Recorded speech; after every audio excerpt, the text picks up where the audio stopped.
Il faut qu'on parle de ce chapitre 1159 qui est l'un des chapitres les plus incroyables qui m'a été donné de lire. Ça fait 10 ans que je lis One Piece avec vous et que je fais des critiques, analyses, des reviews de chapitres. Et il est rare qu'un chapitre m'ait autant bouleversé. J'ai fait une vidéo juste après la réaction live en pleine nuit. J'ai pas dormi encore une fois de la nuit pour pouvoir justement vous en parler parce que ce chapitre m'a totalement retourné le cerveau et j'ai l'impression que Eiichiro Oda a construit One Piece, tout ce qu'il a fait précédemment, une partie du flashback justement de Kuma, une partie des événements qui avaient été racontés il y a très longtemps par Sengoku pour nous amener à ce moment-là qui est absolument dingue. Et je suis en train de prendre conscience que nous sommes en train de vivre à travers One Piece une épopée absolument incroyable qu'aucun autre manga n'a réussi à faire. D'ailleurs, je vais vous sortir une vidéo mercredi parce que maintenant, tous les mercredis à 17h, on va avoir un rendez-vous pour une vidéo. Il y avait eu celle justement de Moria qui est juste ici. Hop, si vous ne l'avez pas vue, n'hésitez pas. Encore une fois, la première de page qu'on a eue cette semaine ne vient pas chambouler tout ce que j'ai dit par rapport à Moria. Mais ce qui est vraiment très important, c'est qu'on est en train de vivre un truc complètement dingue. Et d'ailleurs, je suis même en train de me demander pourquoi on a ça. Parce que il faut qu'on reprenne la base. Reprenons la base. On est sur un flashback raconté par Loki qui va expliquer à son demi-frère Ajrudin comment était Harald et pourquoi et comment il est mort. Est-ce qu'on l'a oublié ça? Est-ce qu'on a oublié qu'on était sur un arc de Elbaf? Est-ce que vous n'avez pas l'impression qu'on est en train de vivre un autre arc totalement différent? Cet arc aurait eu parfaitement sa place quand, par exemple, Shanks aurait rencontré Barbe Noire et lui aurait dit on a un point en commun par rapport à une certaine île qui est God Valley. Et à partir de là, bam, on introduit l'histoire de Xebec. C'est pas comme ça que normalement aurait dû être montré ce flashback parce que là, on a l'impression, moi j'ai complètement zappé qu'on était dans l'arc Elbaf. Alors, ce chapitre est absolument incroyable, l'un des meilleurs que j'ai lu depuis 10 ans que j'ai fait des critiques analyses. Cependant, il n'est pas exempt de défauts.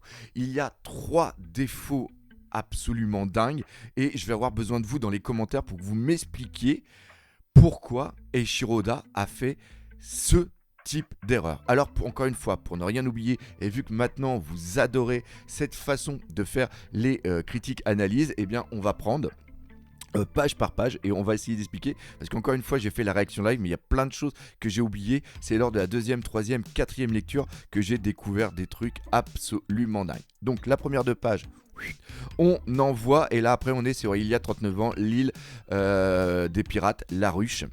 Et on a l'annonce de la mort de Don Marlowe et le kidnapping de Shaki. Et une chose que j'ai pas vue et que j'ai pas réagi pendant ma réaction live, c'est le traitement, la case. Les cases sont très importantes au niveau de Barbe Blanche. Barbe Blanche réagit à la mort d'un de ses camarades. Et ça fait écho totalement, ça montre déjà le caractère qu'a Barbe Blanche par rapport à son équipage, les liens qu'il tisse. La chose qui me fait encore plus halluciner, c'est que vu la puissance des Rocks, j'avais imaginé que Shaki allait être capturé pendant qu'une grande partie de l'équipage des Rocks justement allait être parti et qu'il n'y avait que quelques pirates qui étaient là en garde au niveau de la ruche. Et c'est vraiment ce que j'ai cru. Et non, tout l'équipage est vraiment présent. Pourquoi? Parce qu'il y a un putain de traître qui est Oshoku. Et ça, je ne l'avais pas compris. Oshoku, on le voit en train de compter l'argent. On voit qu'il est en blanc au niveau de l'image, contrairement à Gloriosa, elle, qui est juste à côté. Et je ne l'avais l'avais même pas reconnu. Je croyais que c'était un personnage lambda qui pleurait justement la tristesse de la perte et le kidnapping de Shaki. C'est-à-dire que Shaki attire par sa beauté autant les hommes que les femmes. Et là, c'est carrément Gloriosa qui avait entre guillemets, une petite haine par rapport à Roger envers Shaki. Et là, on la voit mais tellement bouleversée. Et encore une fois, là, Eiichiro-Oda, à travers le dessin, arrive vraiment à capturer l'émotion de Gloriosa, du personnage. Et donc, ce qui s'est passé, c'est que c'est Oshoku qui a peut-être tué Don Marlowe. Et surtout, j'étais parti sur Brando, c'était pour ça. Et surtout, ça s'est fait pendant que l'équipage d'Erox était présent. Donc après, l'information est publiée dans le monde. On voit Roger qui est complètement fou. On voit pareil par rapport à Rayleigh qui tremble. Donc on voit vraiment qu'il a énormément d'émotions par rapport à Shaki. C'est pour ça après qu'ils seront ensemble à Shabondi. Et là, on arrive sur le premier problème. C'est-à-dire que le kidnapping de Shaki a mis l'économie mondiale en berne pendant plusieurs semaines. Donc ça peut se comprendre. L'aura qu'a Shaki, tout ce qui se passe, ok.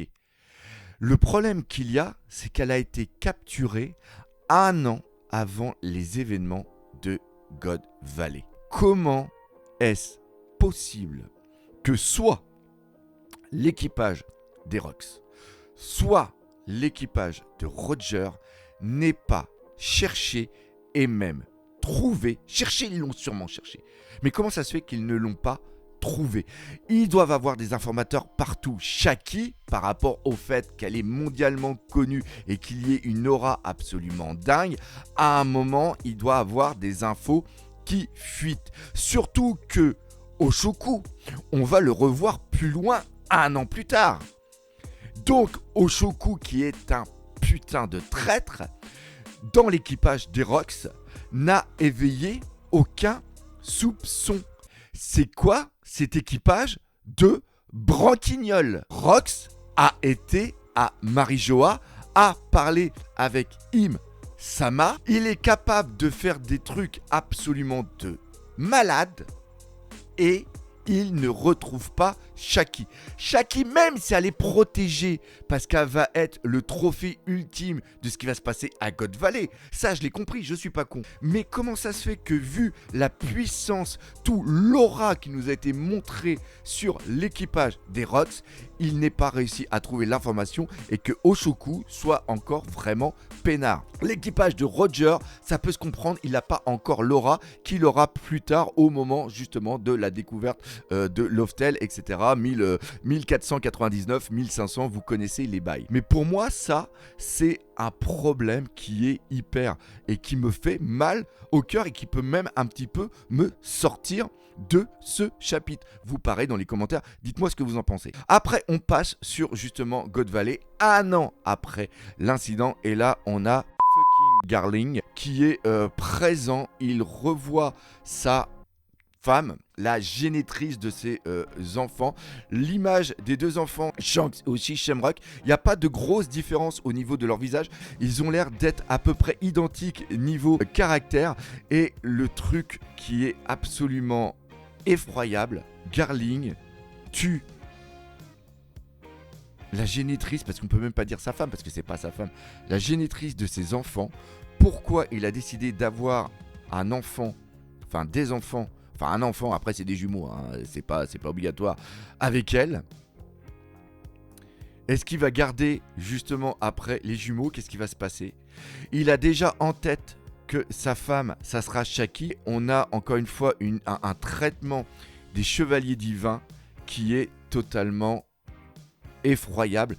Et Eiichiro-Oda nous les décrit comme des personnages abjects pour que à l'intérieur de nous se crée un ressentiment où la mort de futurs personnages soit presque une délivrance et un but à atteindre pour nous lecteurs. C'est ce qui s'est passé avec Saturn, c'est ce qui s'est passé parce que oui, on est dans l'arc Elbaf avec Sommer, pas Gunko, par exemple Gunko a un autre traitement, mais au moins Sommer c'est exactement le même traitement que pour Fingerland, qui après est un doyen, donc ça va être un personnage vraiment emblématique sur le futur antagoniste en dessous justement de Im-sama. On va revenir justement plus tard avec le futur traitement possible de Barbe Noire. Et après, on apprend que la marine arrive pour justement bloquer l'île, empêcher que les gens partent et qu'ils soient justement ce gibier. Et parmi ces marines, il y a Monkey D. Dragon. Vous savez que, je le dis assez souvent, que pour moi, la marine a pour moi une bonne vision au niveau du monde. Ils sont là pour protéger les gens des pirates. Normalement, les pirates, c'est les méchants. Dans la marine, il n'y a pas que des gentils. Ce n'est pas manichéen, ce n'est pas blanc, ce n'est pas noir. Même si j'ai une bonne vision, c'est peut-être parce que j'étais militaire aussi, de la marine, là, je ne peux rien valider. J'attends la fin de God Valley pour vous faire justement une vidéo sur la marine et le traitement d'Ishiroda à travers la marine. Je suis un très grand amoureux et défenseur de Garp, mais Garp, pareil, quel va être son traitement par rapport à Xebec, par rapport à God Valley, je sais pas. Je sais pas, franchement, c'est très très dur. Monkey D. Dragon, pareil, quand je vous dis que One Piece va durer encore hyper longtemps, là on a un traitement qui commence à être mis en place par rapport à Dragon. Pareil, comme je vous ai dit tout à l'heure, on a l'impression que tout est en train de se mettre en place de la part d'Ichiro Oda, qu'il avait écrit plein de choses en amont. Là, il est en train d'écrire des futurs chapitres sur Dragon qu'on aura bien plus tard, peut-être dans 100 chapitres, quand les révolutionnaires vont vraiment être au summum de ce qu'ils doivent faire, et peut-être qu'il y aura une conversation entre Im-sama et Dragon, et que Dragon bien sûr va mourir, mais qu'on aura tout un retour en arrière. C'est-à-dire que tout ce qu'on a vu par rapport à Vegapunk, tout ce qu'on est en train de voir là par rapport à God Valley, le fait qu'il ait son tatouage, le fait qu'il ait un tatouage qui soit présent au niveau de son bras, donc ça montre qu'il y a déjà une sorte d'iconographie qui est présent à travers ce personnage. Ça fait penser un petit peu à des tatouages tribales. On a Dragon qui est ici, qui se pose des questions et qui ne va pas valider. Il y a la chose qui est en train de se faire. On me disait à l'armée, réfléchir, c'est désobéir. Et bien là, Monkey D. Dragon, il réfléchit beaucoup trop pour être un marine. Et ce qui me fait encore plus craindre pour le futur par rapport au personnage de Garp, c'est que Garp va être présent au niveau de God Valley. Comment ils vont interagir les deux? Quelle va être la relation? Que vont-ils dire quand à un moment Dragon va devoir sauver Shanks et Shamrock, qui va aller à l'encontre des ordres? Est-ce que le putain de padré Garp, est-ce qu'il va être aussi con que ça? Parce que ce qui se passe à Marineford par rapport à Aix, ça se comprend. Il dit à S, tu es responsable de ce qui t'arrive. On passe après sur un bateau noir, bateau absolument fantastique. J'aime beaucoup les bateaux, on en parlera encore plus tard. Ces bateaux noirs sont les bateaux prisons, c'est les bateaux qui nous avaient été teasés à travers l'histoire de Kaido, qui s'était échappé de bateau prison. Et bien justement, on a l'information ici, on comprend comment Jenny a donné les informations aux journaux, tout ce qu'on a eu dans le flashback de Kuma se met aussi en place ici, donc c'est des trucs qui font super plaisir. En plus, on est plein dedans au niveau de l'animé, donc l'animé fait un écho au niveau de notre ressenti par rapport à la lecture de ce chapitre. C'est un bonheur de justement revoir Ginny. On voit le travail de Morgan, on voit comment est Morgan, comment il aime utiliser, monnayer l'information. Il sait que le Cypher Pole est au courant.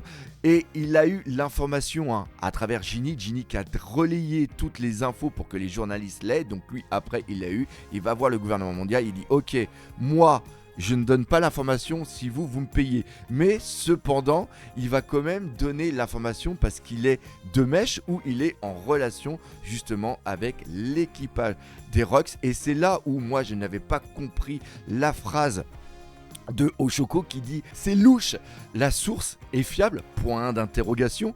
Et on voit d'ailleurs derrière sur la case d'à côté, on voit Gloriosa qui est toute contente. On voit que c'est Jones qui a énormément de pognon, peut-être que c'est lui qui a utilisé une partie de son trésor justement pour avoir plein d'informations. C'est ce que je vous ai dit juste en début de cette vidéo, hein. C'est-à-dire que pourquoi ils n'ont pas plus d'informations alors qu'ils ont plein de pognon, qu'ils peuvent payer des gens et que Shaki est connu. Et bien là on a une petite réponse, c'est-à-dire que ça y est, l'information vient de fuiter à travers Morgane. Donc il y a des fruits du démon, on va voir aussi qu'au niveau des fruits du démon c'est pas la même chose, on va en parler tout de suite. Il y avait 6 coffres dans le flashback de Kuma, là on voit qu'il en a 9. On sait que le chiffre 9 est un chiffre aussi très important dans le folklore japonais. Est-ce qu'il va y avoir quelque chose par rapport à ça? On voit aussi que Big Mom a déjà dans l'idée d'avoir une certaine catégorie de fruits pour ses enfants. Kaido, c'est là où il va avoir le fruit. D'ailleurs, il pose la question de savoir quels sont les différents fruits et lequel peut-être il va choisir. Et on arrive sur le deuxième gros problème de cette vidéo. Comment ça se fait que Barbe Blanche ait cette phrase « La chasse à l'homme des dragons célestes, je pensais que ce n'était qu'une légende. » C'est quoi ce bordel? Ça fait plusieurs décennies, peut-être centaines d'années, que le gouvernement mondial fait ça. Il va sur une île, il neutralise tout le monde, il en fait des lapins, il les tue, il pille et ils partent. Ce sont des putains de parasites. Mais c'est même pas des parasites parce que les parasites et les animaux, eux, font ça pour survivre. Eux, ils font ça seulement que pour le plaisir. Encore une fois, Eiichiro-Oda nous met en place une trame narrative au niveau des dragons célestes qui fait qu'on ne peut plus les supporter. Et donc l'erreur, c'est quoi? C'est de dire que, ok, pendant des dizaines et des centaines d'années, ils n'arrêtent pas de faire ça. Et vous pensez que c'est encore une putain de légende? Non mais où est la logique? Où est cette putain de logique? Oui, on ne connaît pas la taille du monde de One Piece. Il y a différentes mers, mais les informations voyagent au niveau de cette putain de planète. Alors oui, vous me direz, on l'a vu avec Morgane, il travestit l'information, mais ils ne sont pas tous comme ça. Il y a bien des informations qui fuitent, il y a bien des pirates, il y a bien des navigateurs, des marchands qui vont dire « Oh bah j'étais à telle île et tout, là je suis revenu, il y a 2 ans elle existait et là cette île elle est déserte. » C'est quoi ce bordel? C'est une légende. Pourquoi c'est une légende? Ils arrêtent pas de faire ça depuis des dizaines et des centaines d'années. En quoi c'est une légende? Je ne comprends pas. Ce n'est pas logique. Encore une fois, les commentaires sont là pour ça. Dites-moi si je me plante. On arrive sur l'avant-dernière partie, c'est par rapport à Harald et le petit Rox. On a le bateau de Harald qui est le bateau qui est absolument magnifique. J'espère qu'il y aura une maquette de ce bateau. Donc Harald arrive, bloque le petit Rox. Harald annonce qu'il fait bien entre guillemets partie, enfin il fait pas partie du gouvernement mondial. Il travaille pour le gouvernement mondial et rappelez-vous, pour qu'il fasse partie du gouvernement mondial, il faut absolument qu'il tue Rox. Chose qui va sûrement faire ici, et d'ailleurs il y a des bateaux d'escorte du gouvernement mondial qui sont sûrement là aussi pour vérifier que ça va être fait. Et là, Eiichiro-Oda me l'a foutu à l'envers parce qu'il y a Rox qui vient et qui veut parler à Harald. Et là, il lui confie son secret. Il lui parle de padré à padré. Il lui dit sa vraie identité que personne connaît. Tout ce qu'il va dire, les autres membres de l'équipage de Xebec ne sont pas au courant. C'est-à-dire que dans l'esprit de l'équipage de Xebec, ils partent pour sauver Shaki et piller les fruits du démon et aussi les trésors qu'il peut y avoir.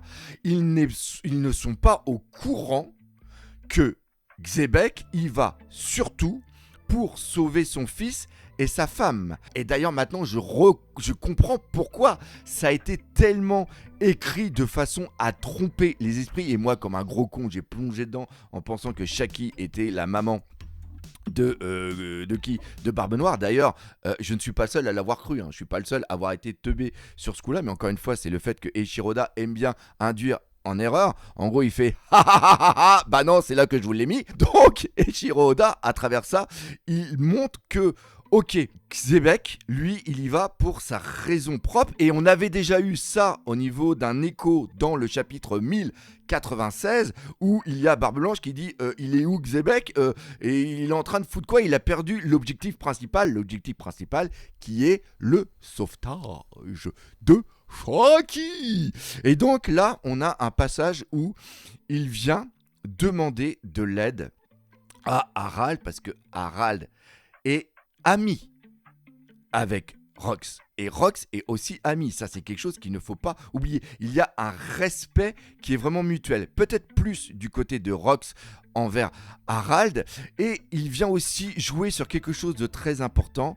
C'est le fait que le destin se jouerait entre guillemets des humains. Et ça, c'est peut-être une thématique que Eiichiro Oda commence à installer et qui commence peut-être à faire peur à beaucoup de gens. C'est-à-dire qu'il montre que quelle que soit ta volonté, quel que soit ton désir, quels que soient tes rêves, il y a quelque chose au-dessus qui est beaucoup plus puissant. C'est tout simplement le destin. Et donc, Xebec est né sur God Valley. Il est parti de God Valley.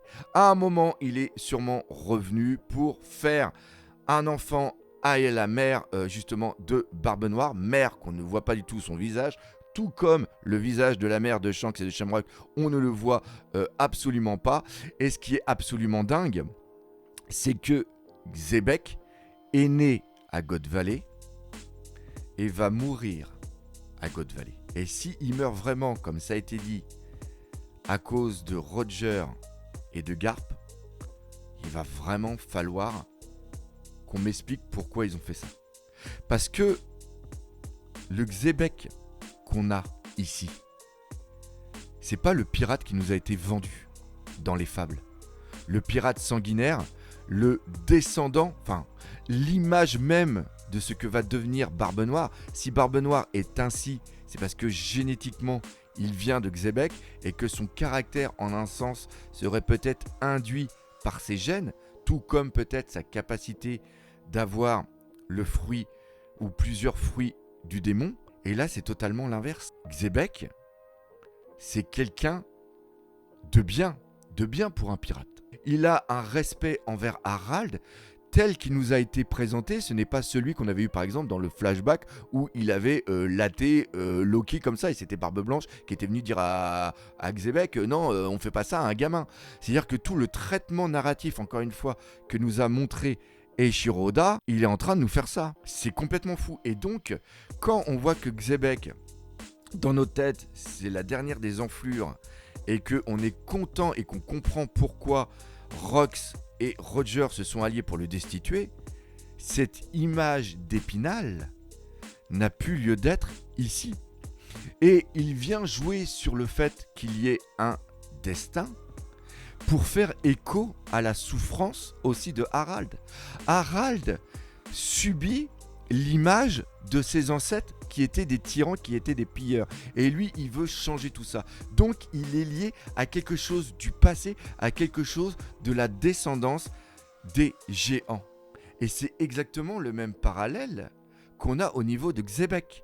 Il est ce qu'il est par rapport à son nom, par rapport aux Davy, personnages qui sont oubliés de l'histoire depuis 800 ans et qui ont eu sûrement une importance incroyable pendant le siècle oublié. Est-ce qu'ils ont trahi Joy Boy? Est-ce qu'ils ont aidé Joy Boy? Qu'est-ce qui s'est passé? Encore une fois, il faut que Eiichiro Oda nous raconte ça. Et je reprends ce que j'ai dit au début de ce chapitre, comment il peut tout nous raconter en aussi peu de temps.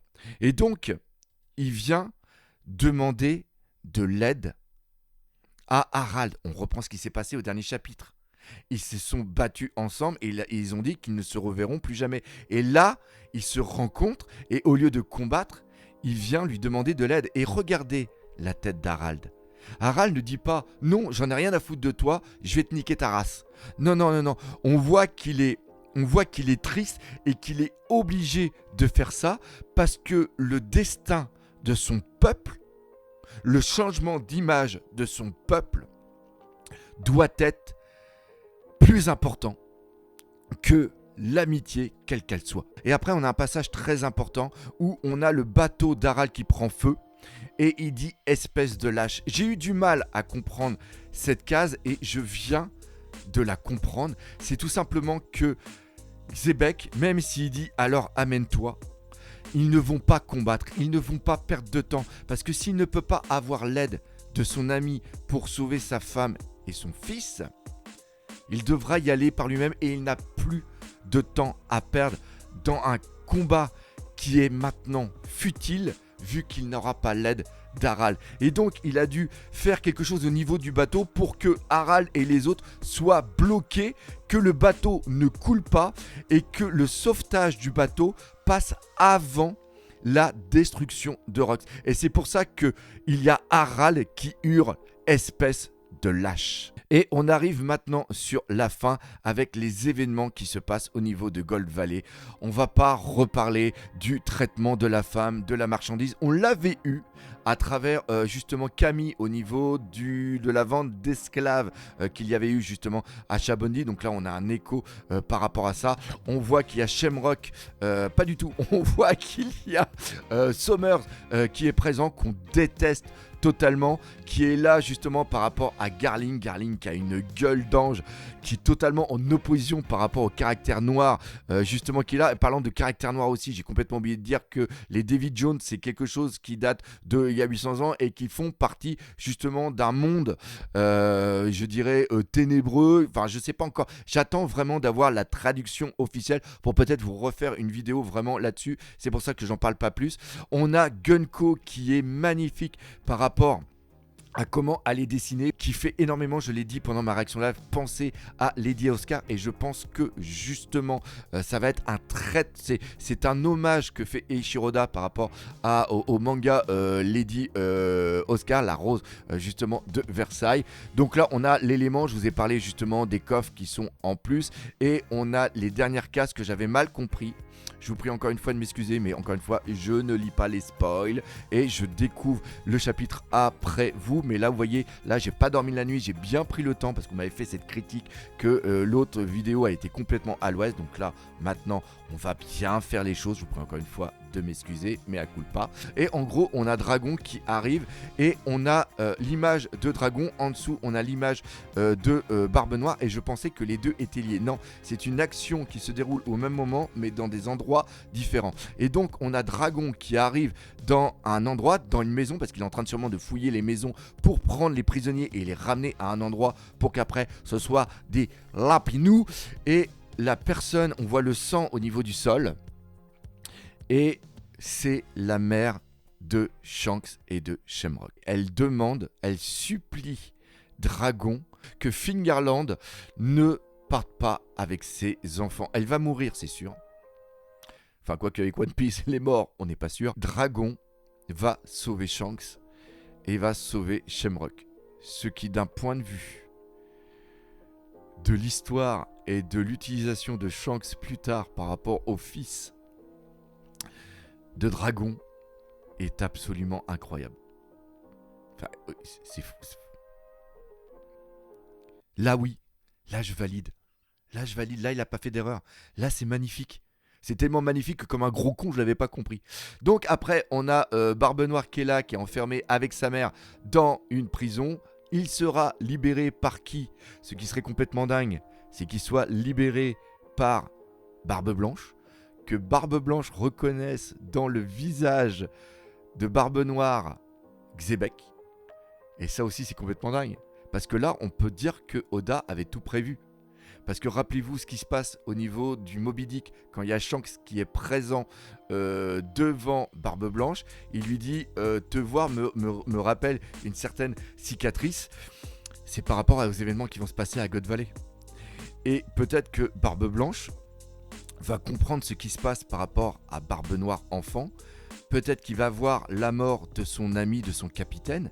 Et quand il va voir plus tard Barbe Noire, il va voir Xebec à travers lui. C'est pour ça qu'il va l'accepter dans son équipage. C'est peut-être aussi pour ça qu'il a cette réaction qui est bizarre par rapport à la mort de Teach. Peut-être qu'il est au courant d'une certaine destinée. Et peut-être aussi que c'est pour ça qu'il y a eu certains événements au niveau de Marineford. Si c'est le cas, mais mon Dieu, cette construction narrative est complètement folle. Parce qu'on rappelle encore une fois, Barbe Noire, fils de Xebec, personne ne l'avait vu venir. Enfin, c'est un truc de dingue. Et on arrive sur la fin où il y a l'information que, en plus qu'il y ait un boucanier, il y a ici présent des personnes de la lignée des Davy. Et c'est ça que le chapitre précédent, Fingerland avait annoncé à Imu en disant « J'ai une information pour Imu où il va péter les plombs ». Et là, on arrive sur le troisième et dernier problème. Cette information, il le donne il y a hyper longtemps. Pourquoi ils n'ont pas été directement les détruire tout de suite? Parce que là, Barbe Noire, il va réussir à s'évader. Et d'ailleurs, c'est pour ça que Im-sama a l'image de Barbe Noire. Oui, je montre là, mais il n'y a pas l'image. Mais vous comprenez ce que je veux dire. C'est-à-dire que Imu sait que Barbe Noire, il y a un problème. Et donc, on arrive sur un autre énorme souci. Comment ça se fait que pendant 2 ans, le gouvernement mondial, Imu, les doyens, met couilles en ski? Pourquoi, sachant que c'est hyper subtil, mais Barbe Noire ressemble à Xebec, s'il aurait à peu près le même âge qu'un enfant de la lignée des Davy s'est enfui de God Valley, ils ne vont pas le tuer. Ces putains d'enculés du gouvernement mondial ont tué des centaines de femmes enceintes et d'enfants ayant peur que ce soit le descendant de Goldie Roger. Pourquoi ils ne vont pas tuer des personnes qui ont un semblant de visage ressemblant à Xebec, qui a été une menace à une époque pour le gouvernement mondial? Je pose la question. Pourquoi un personnage qui a un putain de chapeau de paille n'est pas neutralisé depuis des dizaines d'années? Pourquoi quelqu'un qui a un fruit du démon avec des bras qui s'allongent n'est pas détruit par ce gouvernement mondial? Je veux bien comprendre qu'il y ait des cons. Je fais partie des cons du monde. Vous le voyez à mes critiques analyses, des fois, je comprends pas des choses, je suis complètement à l'ouest. Mais là, ça fait un peu beaucoup, non ?